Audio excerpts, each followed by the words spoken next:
Everybody, my name is Ramon Ray, founder of Smart Hustle Media, and thanks for joining us for today's live discussion all about the customer experience. You are now in the green room. We're going to wait about 5 minutes, give or take, to give people time to come on in, get their coffee, their cup of tea, their soda, which is really bad for your health, and whatever else they want. And so Shep, myself, and Molly are going to just hang out here, and we're going to smile at each other. We may talk a bit, some friendly talk. We'll just give the attendees here some time to join as the attendees start joining in. But you are in the green room, and this is the live discussion all about customer experience, brought to you by Ruby. So with that, we will pause a bit. But Molly, anything smart you want to say to greet people before we begin? Just anything informal you want to say about your day or how excited you are to be here? Well, I'm super thrilled to be here. Thanks, Ramon. You're welcome. Super excited to be able to share some information from our experience from the Ruby perspective about customer experience for small business customers. So thanks again for the opportunity. And thanks for being in the green room. Shep, what about you? Your green room looks really dandy, man. Hey, man, this is world headquarters at Shepherd Presentations. We can show you. So there, it's. So we get a tour. Wow. Yeah, you get a tour. Look at that desk. Is that desk a mess? And on the other side of that door, everything's happening. And then, of course, that's nice. It's a kind of a dreary day here in St. Louis, Missouri. But you know what? There's sunshine happening at Ruby and this recording. Absolutely. In this show. Thank you for that. That was special. I'm not going to ask Molly to pivot her camera left and right in her room. She's going to be like, no, Ramon, that's not going to happen. So we could play some melodic music behind here. I could pick up a guitar, but you know what? That might run people away. Hey, I doubt it will, but thank you, Shep, for the tour. So ladies and gentlemen, again, those who are joining us, welcome to today's Customer Experience live discussion. We'll start in about 1 more minute. Now it's 1:04 according to my clock, Eastern Standard or Daylight Time. And Eastern Time. Eastern Time, thank you. Oh my, I'm guessing it's foggy in PDX. Thank you for joining. Thank you for sharing that. And keep the comments coming as we get ready for our live discussion. It is by the way, in Portland today, but it is clearing up and getting sunny later, I promise, but I can't show you that right now. Awesome. Hey, thank you for all the people who are chiming in. Thank you so much to you all for joining in and saying hello. And by the way, before we begin, we'll kind of begin formally now, but as you're joining, can you shout out to us where you're at and where you hail from, which sounds like I've been watching too much of Poldark with my wife, but either way, where you hail from. Feel free to shout that out as we get ready to begin in the next minute or two. I live in the East Coast, New York City area. As we said already, Molly is in the Portland area, Shep is in St. Louis. Hey, Carrie, welcome. Thanks for joining. Don't forget to send out a lot of tweets that you're joining today. Eugene, good. Got a good number of people here shouting out New York City. Okay, good. Okay, well, that's good. So it is 1:05, and I think to respect everybody's time, because we want to get in a lot of questions, and people will join as they join, and we know people will join and watch the on-demand version as well, calling in from JFK Airport headed to Tampa. Thank you for joining us today and hearing our live discussion. So with that, let's dive right into it. And again, at the top, those of you who have questions, we're going to take questions at about 40 into the hour, give or take, but feel free to ask them throughout, and I'll try to get to as many questions as we can. 2, it looks like definitely everyone can hear me, so I'm not going to ask that question again. And again, I encourage you to share this. As you guys are joining, ladies and gentlemen, feel free to use Twitter, tag Ruby, tag Shep, tag myself. You can find our respective Twitter handles or however your social posting goes. So definitely we want you to do that as well. So with that, I think, Shep, I'll give you the first up. Just give us a brief intro. Many people, maybe half on here, know who you are. Other half are like, who's this guy with the musical instruments behind us? But tell us a little bit, Shep, who you are and why you're the customer experience guy. Oh, wow. Well, first, and by the way, Twitter handle is @Hyken, Hyken, if anybody's interested. Awesome. So who am I? Well, I'm a customer service and experience expert. I've been doing this for about 30 some odd years. I know I look young, but bald guys look young. You know, Ramon, you and I, we're going to look the same. And then one day we're going to wake up and look old, but it takes years, if not decades, to get there. So my first customer service lesson that I was taught was at age 12. I had a birthday party magic show business, and I came home and my mom said, basically, I won't give you the whole story, but go write a thank you note to these people that just paid you a whopping $16 to perform for their kids, which, by the way, in today's money, that's like $2,812. It was a long time ago. So I wrote the note. My dad said, a week later, I want you to follow up and thank them again and ask the parents, were you happy with the show? That's called getting feedback. Little I know, showing appreciation, getting feedback. Then my dad said, get specific. Ask them what tricks they like the most. And if you ask a bunch of people that have hired you what they like the most, and they're going to tell you, and then you'll start to notice there's things they don't talk about, right? And they said, fix that. Get rid of those tricks. Put better tricks in. So my dad and my mom were teaching me the tenets of great service. Show appreciation, get feedback, use the feedback, and improve. And little did I know that would have such impact on me, because I started doing this in everything in my life.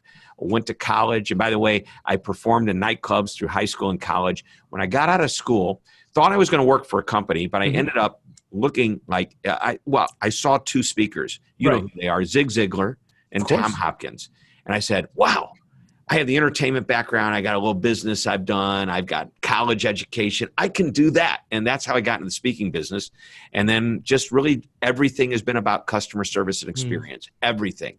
So that's, I've immersed myself. I read dozens of, you can see a bunch of books on my, but I read at least 25, 30 books a year. I read 25 articles a week. And this is what I live and love. So there you go. That's I can tell. Professionally, that's me. I know professionally, I get it. It's an honor to have you with us today. We're really happy about it. Molly, if you wish, please tell us a little bit about who Molly is outside of Ruby. And more importantly, though, who Ruby is. Who do you serve, and why is it so important for us today? And congratulations, by the way, on your rebrand. The website, the logo, everything, it looks fly. I love it. Congratulations. Thanks, Ramon. Everybody go check out ruby.com if you're interested. And by the way, if I have dark circles under my eyes, it's because we did just indeed rebrand this company after over about 13 years last week. So a little bit of a sprint and a marathon over the last 10 months with the project, but super excited with the results. But so I'm the CMO. That means I run sales, marketing, and customer onboarding at Ruby. I actually started my career in sales, which I think has served me as a marketer. Most of my career has been around marketing, but did start in sales. And I think, that perspective of actually having sold to customers, of really understanding, what customers need and what they value, and really, with that whole focus on a customer, has really helped me to be, over my time, a better marketer, both serving sales organizations as well as customers. So always kind of thinking customer first. So I've had I've been lucky in working for a lot of great companies over my career, but when recruiter knocked on my door a little over a year ago about the Ruby opportunity, it was one of those absolutely, I need to come to this organization. Ruby in the Portland, Oregon area, really well-known company, best places to work, all kinds of awards, but really for the first time in my career, working for a company that really believes in the customer, both from the, and the brand is all about the customer experience, both from the bottoms up and the tops down. And we live and breathe it every day in so many different ways. It's just such a luxury and joy to be marketing for a company like this. So we have, Ruby's been in business over 16 years. We were founded as a small business to really serve small business customers, and that's been core to who we are for these 16 years. We only service small business customers, and really what we're doing is helping to create real human connections with our customers by answering the phones on behalf of our customers, as well as online live chat. And so we do it in a way that provides a high level of personalization. And so our whole goal is to help small businesses grow and flourish. So I'm sure we'll talk more about it, but that's high level.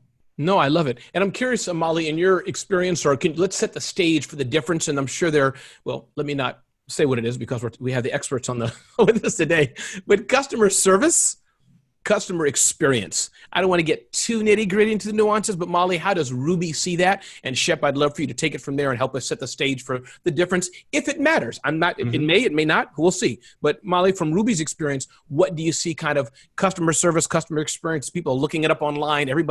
We used to talk about customer service all day, but I'm seeing more and more articles you read, media.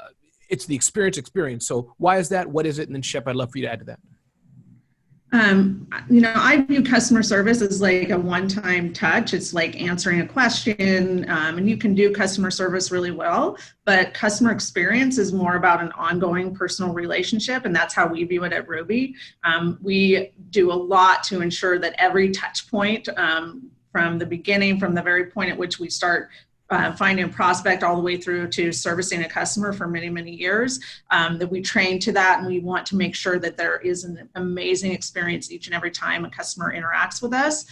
So we've put a lot in place to do that. We do everything from training on tone and how we answer the phone and talk to people, to having a service pyramid that we live and breathe by, to having cultural values that everyone is really aware of. We don't just talk cultural values here, we live and breathe them. All our conference rooms are named after our values, etc. But so it's that ongoing personal relationship. I think one of the critical things that we've done here that has been wildly successful for us is we've created a WOW program. And that WOW program is all about wowing a customer each and every time that we interact with them. And we do that through providing, little moments of joy for our customers. So we'll send them notes. We write a bunch of handwritten notes every year. We actually have KPIs on that. We have KPIs for gifting customers. So if somebody says so you measure that. Like if one of your employees, their note card stack is still too high at the end of the year, Molly will come behind them and say, hey, listen,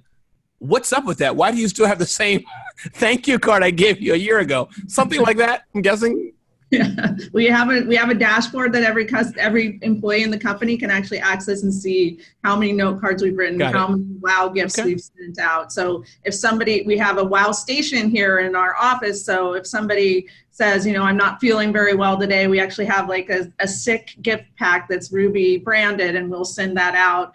We have all of our employees have access to our Amazon account, so that if somebody says something specific like, oh, my favorite team is in the Super Bowl, we can an employee can go online and send them a hat of their favorite football team. So it's really about doing something unexpected. And so, for the small business customers out here, you don't need to go and build this whole WOW program like we've done here.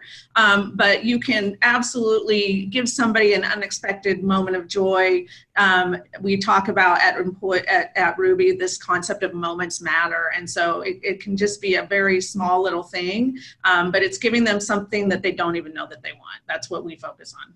I love it. Shep, why does a small business have to care, or should they, service versus experience? Sure. So, well, there's so many different definitions. Sure. Some people, I really kind of like this one, but I don't like it at the same time. But it definitely delineates the two. And that is customer service, what happens when customer experience breaks down. Okay. But then that says that customer service is like this department that you call when there's a problem, which I totally disagree with. That may be the name of a department, but at the end of the day, customer service and experience for that matter, it's not departmental, it's not a strategy, it's a philosophy that needs to be ingrained in the company. And I believe that Ruby has done an excellent job with the training, the focus on moments of joy.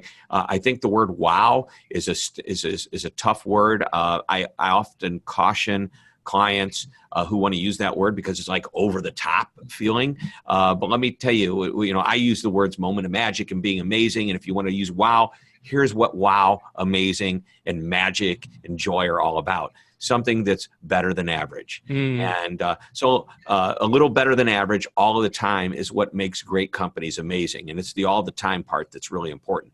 So back to experience versus service. When I first started, there was no such thing as customer experience. Nobody talked about it. It was all service. And eventually somebody real smart, it's kind of like, what's the difference between sales and marketing? Well, there's an obvious difference. Right. But a professional expert consultant in sales is thought of completely different than somebody in marketing. Marketing has this high, I don't know what the word is, like put them on a pedestal. Right. Well, that's what was happening with experience, but it was still the same thing as customer service. They were just calling it something different. Then one day somebody got smart and said, hold on, experience is the experience from the very beginning to hopefully forever, but every piece of it, every interaction point, every touch point, and it could be personal. It could be, when you buy a nice product from Apple, I get excited about getting the box because the box is almost as cool as what's inside, Right. That's part of the experience. When Amazon shows up with a package and it says Amazon, well, you kind of get excited. I got a box from Amazon. Okay. Who cares what's in it, right? Well, that's part of the experience, and you do care what's in it. And that's why I believe that if you look at experience as across the board, every interaction point, every opportunity to create even the slightest impact, doesn't have to be people to people, that's experience. Service is what people give to other people. Service, by the way, isn't a department. If you and I are talking and I call you back promptly every time, I do what I say I'm going to do, you're going to say, oh, he's got great service. It's not like I've got great service because you called me with a complaint. Make sense? It makes perfect sense. And I guess that's why I know that one thing that I think the English word is fastidious. Shep, as you know, my English is not fastidious sometimes. But is that why, Molly, that Ruby does focus on, the live engagement? I think that's one of the reasons why this live engagement is important. We'll get to that in a minute. But I'm curious to challenge both of you. And so my question is this really for smaller businesses or is it only for big businesses? But before you answer, me and my wife were in the Equinox Hotel 2 days ago. From the moment I walked in there, I thought I was transported somewhere else. The greeting, hi, hey, how are y'all doing? Just this deep throat. I thought he was going to start singing to me. So I'll stop there, but you get the point. It was just amazing. The uniforms, the decor. That's expensive, Shep. And that seems like every big business can do that. Virgin, the airplane company, and all these things. So my question is this something that smaller businesses can realistically do? Well, if they don't, they won't be in business very long. So the short answer, it's not whether they can do it, it's they have to do it. And the answer, yes, they can do it. Do they need to spend a lot of money on expensive uniforms? It's all based on the type of business. If I have a boutique bed and breakfast with 2 rooms that are available at the inn, if you will, versus that Equinox Hotel, I don't need to have, oh, you know what? I'll try to hire a guy at the front desk that has a deep voice. That's what I have. Just for me, huh? But seriously, we don't need fancy uniforms. Right. What we need is an amazing experience. And, here's the cool thing. Small businesses, in many cases, have a great advantage over the big business. I do a lot of work with companies like I work with Ace Hardware a lot. Now, that's a recognized brand worldwide, 70 some odd countries, 4,500 stores. Guess what? All those stores are owned by individual entrepreneurs. Okay. And here's what happens. They go up against the biggest, baddest big box stores, Home Depot, Lowe's, Menards, and even Walmart, right? How does the little guy that's got 10, 15,000 square feet compete against the company that's literally sometimes next door to them? The brand has 100,000 square feet and outspends them sometimes 30 to 1 in advertising dollars. Here's how they do it. They give them an incredible experience and they do local really, really well. John Van Huysen, the CEO of Ace Hardware, said, Shep, we are basically, it's a David and Goliath story. Right? Absolutely. Okay. And if you read the Bible, you know who wins. Right? Yes. So smaller businesses, you've got a great opportunity if you use it right to compete and win and play alongside and thrive against big businesses. Yeah, no, for sure. And I know, Molly, that's all that Ruby focuses on is the smaller business. You're not trying to work with billion-dollar companies today. So can you help underscore that and help us understand what are you seeing in the customers you're working with based on what Shep said? You don't have to be a billion-dollar company, but it looks like your customers are rocking it. They can be smaller businesses. And I'm guessing based on knowing the profile of your customer, it does kind of start with the phone call as well. These are businesses that when the phone rings, they can afford to have, hi, we're not available. So am I on the right track of that that's exactly what you're after for the smaller companies to give them? Absolutely. And totally agree with Shep. I mean, if you're a small business today and you aren't doing this, like you have so much competition. So, not getting too far into Ruby, but if you think about the value prop here of, let's say you're looking for an accountant, maybe you suddenly have a tax issue or, God forbid, right? But so you go out and you go online and you Google and look for accountants in your area and you start calling down, and you're probably going to go with the first person who answers and who answers professionally. And so, that's really what Ruby brings to the table is, we believe that missed connections means missed opportunities, and same kind of thing for a small business customer. I mean, whether or not you use somebody like Ruby, just answering the phone in a professional manner. I mean, you really need to just nail that first impression, or there's no customer to be had, let alone ensuring that from a loyalty perspective, you have an ongoing great relationship. But it's really just the simple things to be able to provide that human connection, that human touch, so that somebody doesn't go to your competitor. If you think about kind of the lifetime value of a customer, if you first off, you're going to miss that customer connection there. You're not going to get them as a customer. You're going to miss the potential revenue that will come from them. Then you're going to miss the potential revenue from referrals. And it might actually hurt your business because not only is it going to a competitor, you're also, you're losing out on that referral business. No, yeah, so sure. it's much bigger than it appears. And Molly, to your point, and actually, Ramon, I think we're going to play off the expense of the uniforms and the amenities at that hotel. Okay. Well, Ruby is the amenity that's offered for that small business. So if you're going to invest, you might not need to invest in a fancy uniform, but you need to invest in a company like Ruby if that's what you want. And I love it. You're right. People today want knowledge instantly. So if they decide at 9 o'clock at night, they're going to start searching for accounting firms. Right. And imagine, I can't think that somebody would actually pick up the phone and dial a phone number. But if they did, because maybe they're thinking, hey, they should always be there. And one of your people answer the phone. I think that, in a sense, is like, wow, exceeded my expectation. Didn't expect that. And your response, Molly, and your people would be, well, that's what happens when you call this company. There's always going to be somebody here. Really, somebody's here to answer the phone 24/7. We realize our accountants and our staff are primarily business hours, but you'll always be able to get a message to us anytime you need us. And that's a level of comfort. That's experience right there. It is. You're right. And I think, and going back to expectation, I mean, experience expectation, you're right. I tell my kids and family, listen, I don't mind if you're late at the airport. Just let me know. That's all. If you say, Dad, I can't come today, I'll be there in 2 weeks. Great. I know I can sleep on the couch for 2 weeks and I'll get back up when you arrive. But don't just have me standing there looking. So to your point, Molly, I'm curious about this aspect of live chat. Can you just talk about that a bit? Phone calls, I think, are obvious. Live chat, we're all used to this with, again, big brands. For the smaller company, briefly, maybe how does that work? Who needs it? And I'm curious because I know you're deep into tech, Shep, what you're seeing with this live chat aspect. But Molly, maybe just recap for us how that works, what it's all about, this live chat. Yeah, so we brought a live chat company actually about a year ago now and integrated into the service that we provide. So, Ruby is all about personalization. So what we've done from a technology perspective, we use a lot of technology, but it really is just helping us to enhance the human element that we provide. So when we're answering a phone for somebody, we do a lot of customization for particular businesses so that it seems like we're literally sitting in your office. Most of the people that we answer their phones on behalf of them, when a prospect calls in or one of their customers, they have no idea that we're not actually working for that business. Which is good. So we just evolved that same concept to live chat. And so, around here we have a joke about boot the bot. So, this whole concept of automation and technology is really wonderful. But again, that human element is what we've built our business on. And so you can view your website as just a virtual reception, if you will. So same idea and concept of if you don't answer your phone or if you're not online, actually meeting people where they want their questions answered. And as you look at the younger generation today, they want answers. They want them now. They've got smartphones. They've got everything is like the now generation.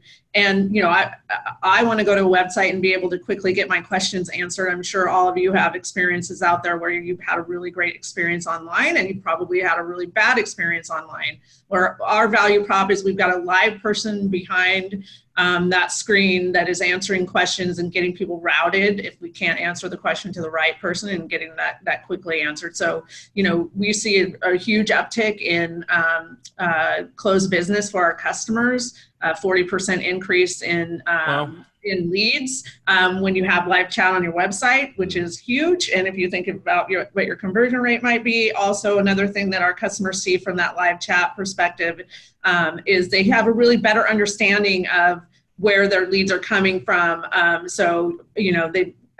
With technology today, you can tell if it's from this campaign or that campaign. So we are really allowing them to better focus their marketing dollars. But I think most importantly, it's like if you are out there marketing your business, you're driving people to your website, you're doing any kind of activity, you have this website, if it's not sitting there being a money-making machine for you, it's sunk cost. Yeah.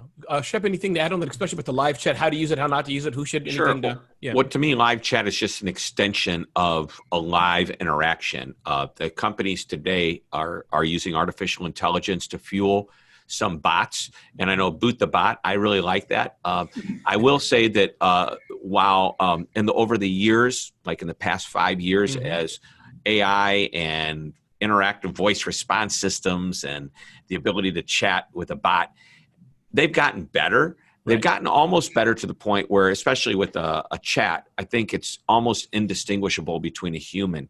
The best systems will flip. So let me start back. They will flip to a human, but the best systems will recognize that the customer is having difficulty understanding the interaction that it's having with the bot and know right away, hey, whatever, they keep asking me the same question. I'm going to flip it over to a human. Seamlessly, the human takes over. There is a great, I guess it's a company that has a chat that it encourages you to ask if it's a live person or a machine, because you can't tell the difference, and they're very proud of that. Boot the bot. Boot the bot. Anyway, we want to boot the bot when it's time to boot the bot. But if the bot is good, I think we should take advantage of that bot. But that and I know that goes against what Ruby's saying, but this is the point. We want to create human connections, and people want information fast and quick today. Yeah. And the fastest we can get it to them is better, and the more personal we can make it is better. And there's great companies out there, businesses, small businesses, that need that live touch. Yes. And by the way, that is what may separate them from these bigger companies that are using this technology that's basically pushing the human element away from people. Yeah, I don't know if Rackspace still does it, but the big web hosting company, I think back in the day, their claim to fame was, we answered the phone on the third ring. There's no voicemail. 24/7.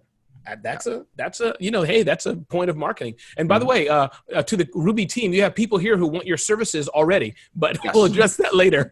But I see Molly, that. I see. Tell me your packages. We receive, they wanted 25 to 50 reception minutes, whatever. That's just great.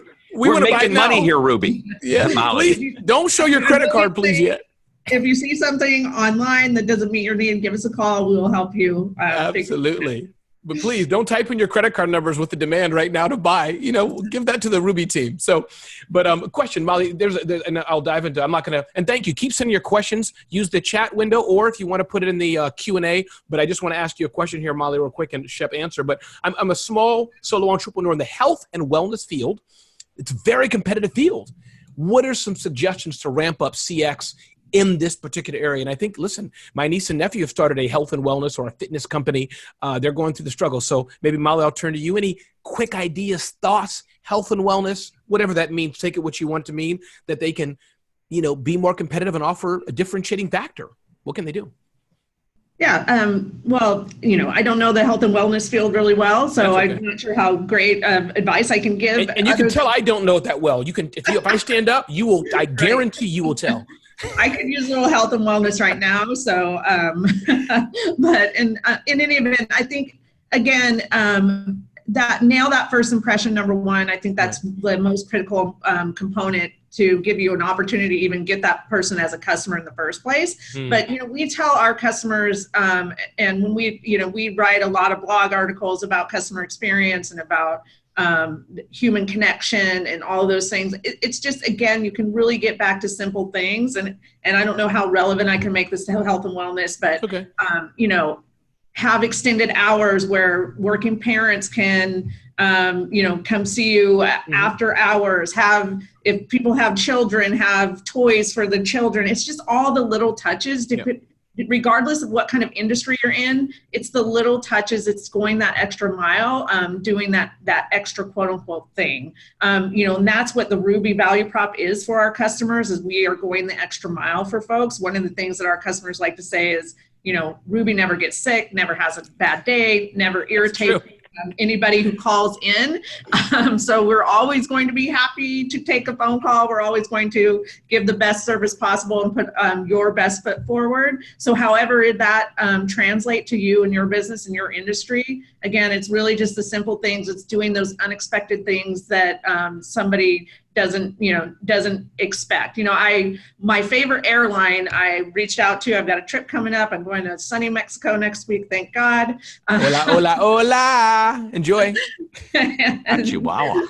Uno más. Italian or my favorite saying right now. But my favorite airline is now charging me to actually have an engaged conversation, right? Like if I actually need to talk to them and get something changed, they want me to do everything online. And there are some times where I just need to talk to somebody because, again, getting back to the bot can't actually answer all my questions that I need all the time. And so, that's the kind of thing, like this is a beloved brand to me, and suddenly it's not so beloved. So it's just those little things. Shep, thank you very much. Any thought for health and wellness company? Anything that comes to mind, clients you've worked with or anything that you tell so them? There's a reason that accounting firm, that law firm, that small business decides to engage with Ruby. It's because they want to create that connection. So I want everybody who's listening to understand how important that human connection is. I know with technology and bots and things like that, it's getting in the way of that human connection, which is why companies that decide they want to do person to person, whether it be in a chat, a live chat, or on the phone, it's still human. So stay human. Hire the right people to begin with. If you're going to put people on the front line, make sure they're good people. So when you hire them, don't just hire good people. Then the next step is to train those people.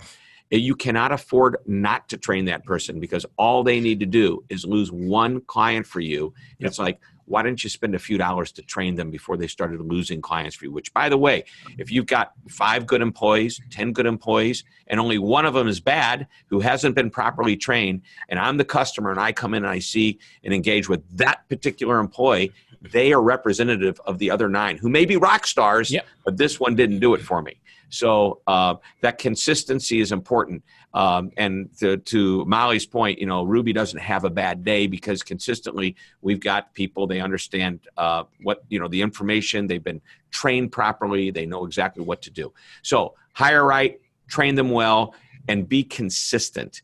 And also find out what your customers want. Ask them, listen to them, and say, okay, that's great. One other comment is, take your favorite companies that you work or that you do business with, whatever they are, and say, what are they doing that I love? And why don't I just start doing that for my business too? And that's powerful. What are they doing that I love? I like that. It's tweetable. Molly, from that to that point about training, I'm going to just spend about 3 to 5 minutes, just break down how Ruby works and the aspect of virtual receptionists versus other type of receptionists, et cetera. So maybe can you just start at the top? How does that work? Shep, he wants to start using Ruby for his business because he's getting thousands of calls a day. Massive numbers. Money he's getting. What happens, Molly? What happens with Shep? Shep calls your team at a high level. What happens? Yeah. So again, what we're doing is taking phone calls on your behalf. And what we would do with Shep is we'd take them through an onboarding process. It's not overly painful. It's actually a pretty short process, but we want to get as much information about you and your business so that we can answer on your behalf. And again, sound like we're sitting in your office with you. So we'll work with you on what is the best descriptor of your business. We'll work with you on FAQs, so frequently asked questions. What time are you open? Where are you located? What types of services do you provide? 10 or so questions that are valuable to your business that, oftentimes it's just kind of a quick hit. Here's what I need my question answered. Then we'll take you through a process. We want to know who's in your company, who do we send phone calls to. So we're much more than an answering service. An answering service is kind of just that cold hello, take your message, get it to the right person. We're really acting, virtual receptionist. So we will answer transfer. Shep wants to take a phone call between the hours of 8 to 10 a.m., but not the rest of the day. Literally, we have a mobile app as well as an online portal that you can go in and customize and say, hey, today I'm busy from these hours, but I'm available these hours. And or I'm not available all day, but if my wife calls, put that phone call through. So it's very quick touch of the couple clicks on a phone or online, and you can kind of customize your whole day. So there's a lot that goes into it to again give that level of personalization and customization. And it allows, I think one of the greatest things it does is really allows the business owner to prioritize their day. So maybe you've got this one customer that or prospect maybe that like you've been working really hard, and if that person calls, you want to know right away. Or what you name it, what kind of industry you're in. If it's a prospect coming in, like you want to prioritize and see those come through. So we'll send you an email and you can see very quickly, like, is this somebody I need to call back and want to call back right now? We will do some calendaring as well. So we'll actually do some scheduling for you on your behalf. And so there's a lot to it. And what we're trying to do, I mean, we know small business owners, they work harder and longer and more and rarely take a vacation, if ever. And so what we're trying to do is give you, help you grow your business by finding those leads, give really great service. So we help your customers be loyal and they continue to work with you. Allow you to focus on those core things you do best. You probably didn't start a business to answer your phone or chat online. And so do those like really core things that you're good at, where your expertise is. And then lastly, and maybe most importantly, give you time back. So if you want to go to your kid's soccer game, or you need a spa day, or you just need a little freaking break for a minute, Ruby's got your back. I love it. Shep, what do you do on the weekends? What's the thing that you want to prioritize or do besides work? On the weekends? Yeah, weekends. I have fun. It's amazing. I don't get up late. I have 5:30 wake up call every day or earlier, but that's because I play golf on the weekend and I play ice hockey on Saturday mornings. Nice. Every morning. I have 7 a.m. Game. I've been playing in for years. Sunday morning golf.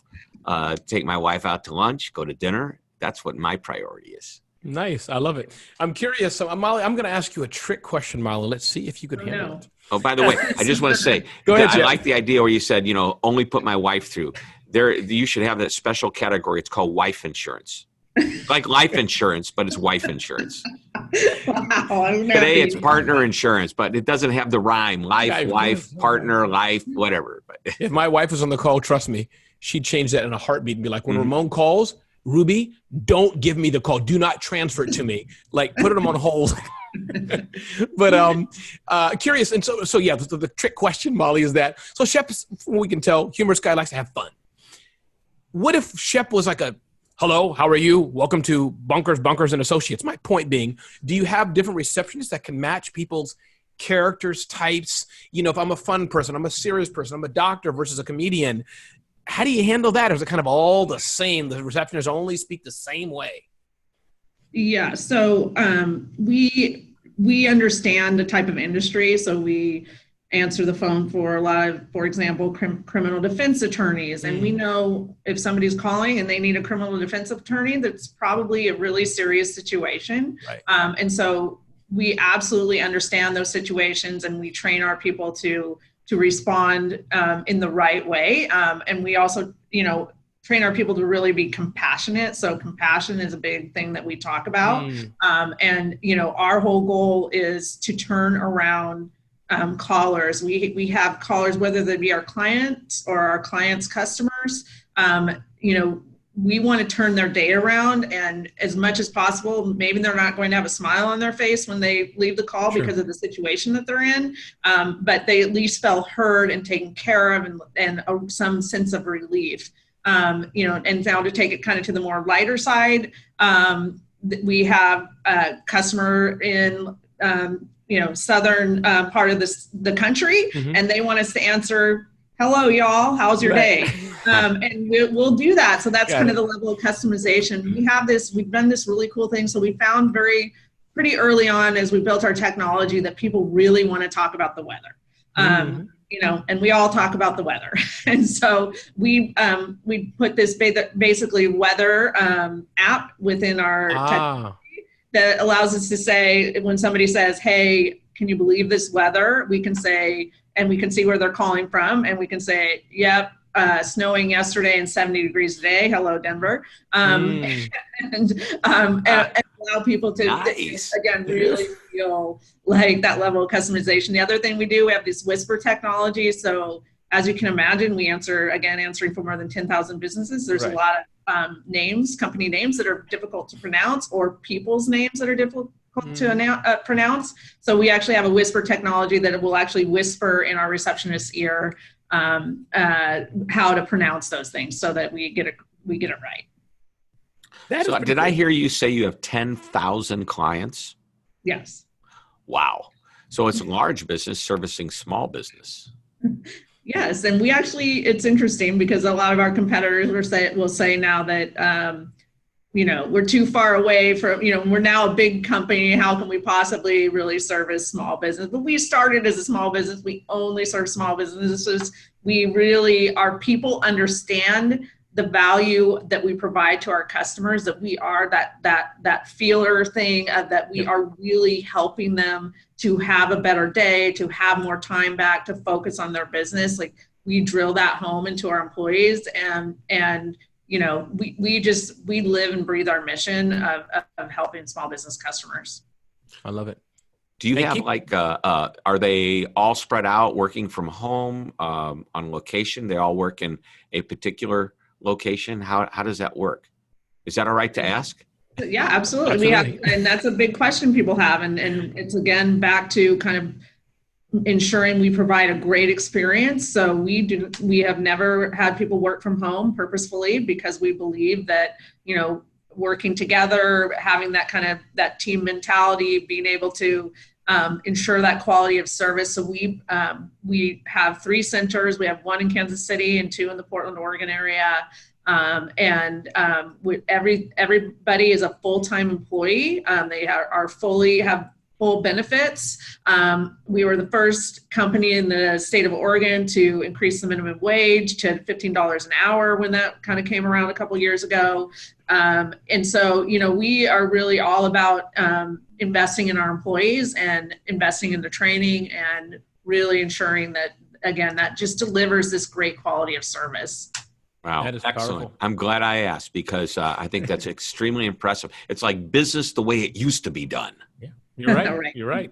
And about the remote part, Shep, I suspect Molly may make an exception for us too. If we wanted to work for Ruby, she might, if we passed even the benchmark that we could even work for Ruby. I don't know. Have you ever seen these people, how they handle these dashboards? And it's crazy. Yes, it is. They're so good and fast, and it's like, wow, how does that brain work that well? My brain, I don't know if it'll pass. And to the point of dashboards, Molly, I'd love to hear how Ruby itself has evolved your own customer experience strategy. What have you learned? Again, it's one thing, my business, Shep's business, we have a small team, et cetera, but you're dealing with gazillions of businesses around the country. So what have you guys learned? What are you picking up? What can we learn from you as you've evolved your own customer experience?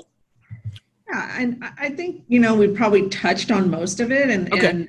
Again, back to the training, ensuring that quality is there. I think investing in your employees, that the whole WOW program, when we rolled that out, there was a lot of people saying, well, how are we going to manage and monitor this? Like, this is going to get really expensive, the bean counters, this is going to get really expensive really fast. We have this belief in not managing to the bottom 10% here. And trusting your employees, training them to understand why we're doing this. And then it all works itself out in the end. It's amazing. My last, much of my career was spent in the telecom industry. And coming here was just such a, wonderful awakening of really invest to grow versus, contract to get a better bottom line. And so, I think that just trusting your employees and ensuring that, giving them the tools with which to be successful, provide that level of customization, but also allow them the freedom to make good decisions is really kind of the core of who we are. I love it. And by the way, thank you all those of you who are sharing on social media. Continue to do that. I may just pick someone randomly and ask for a WOW package from Ruby, and I'll send it to you myself on my dime. So keep sharing. Tag Shep, tag Ruby for sure. It's Call Ruby.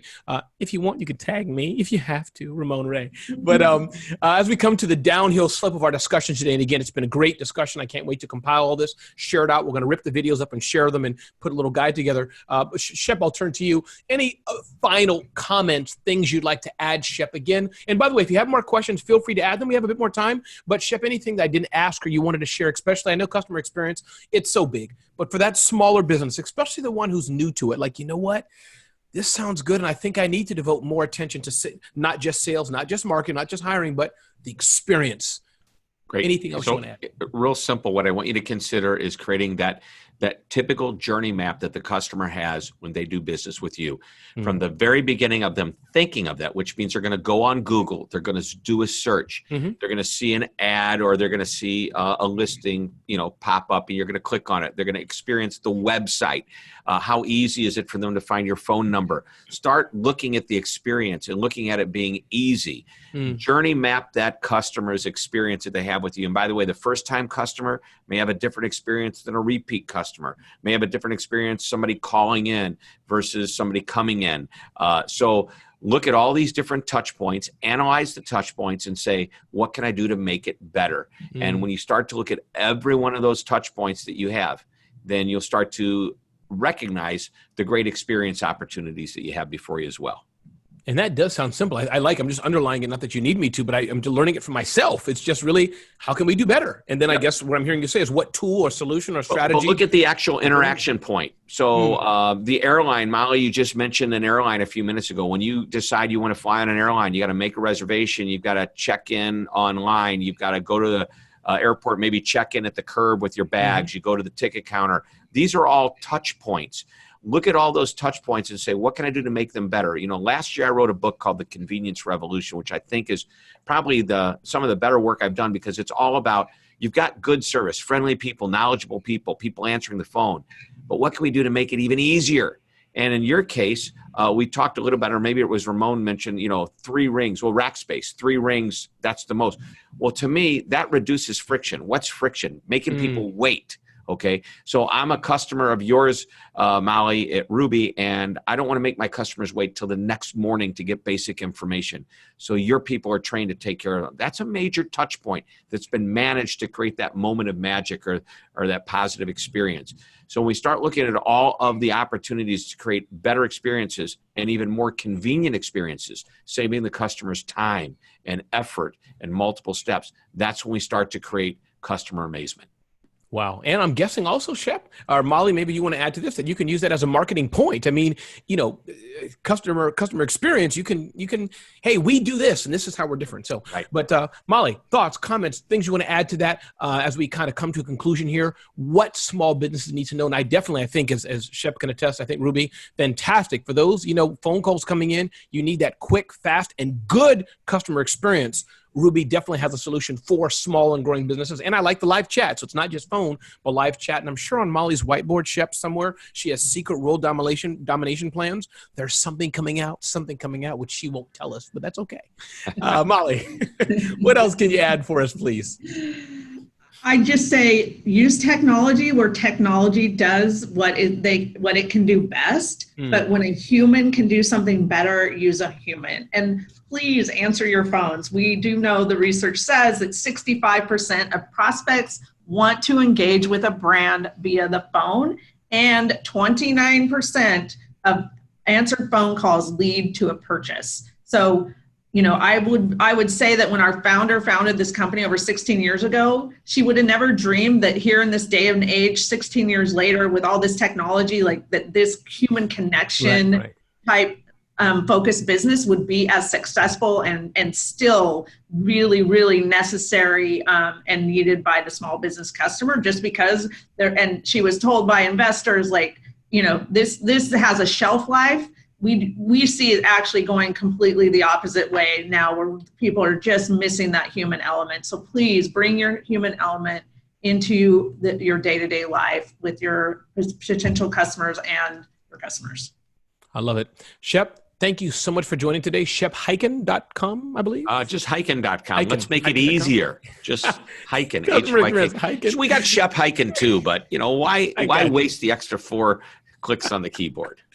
And I'm Ramon Ray with Smart Hustle Media, and Molly Moore, CMO of Definitely Ruby. And you can find out more information at ruby.com. And I think we can also find out more information at callruby.com. So thank you all so much for joining today. Have a pleasant day. And remember, have a great customer experience.